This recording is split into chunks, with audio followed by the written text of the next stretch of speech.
আমরা বাঙালি জাতি স্বাধীনতা অর্জন করতে জানি, স্বাধীনতা রক্ষা করতে জানি।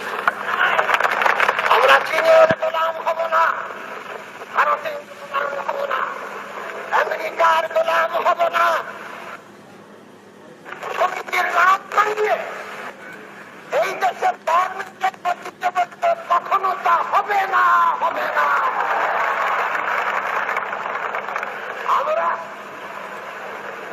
গরিব মুসলমান, গরিব হিন্দু, গরিব খ্রিস্টান, আমাদের পরনে কাপড় নাই, 80 টাকা মন চাউল ক্রয় করবার ক্ষমতা নেই। 80 টাকা বানালো কেউ? তোমাদের যা কিছু আছে তাই নিয়ে প্রস্তুত থাকো।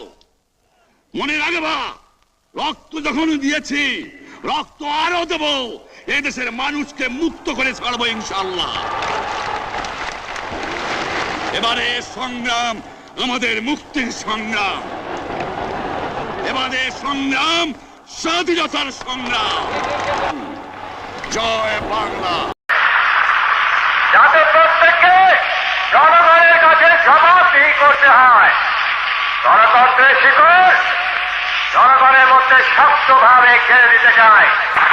এই বিপ্লবের মুখ্য উদ্দেশ্য হল যে আগামী কয়েক বছরের মধ্যে বাংলাদেশের খাদ্য উৎপাদন দ্বিগুণ করতে হবে এবং এর চাবিকাঠি আপনাদের হাতে।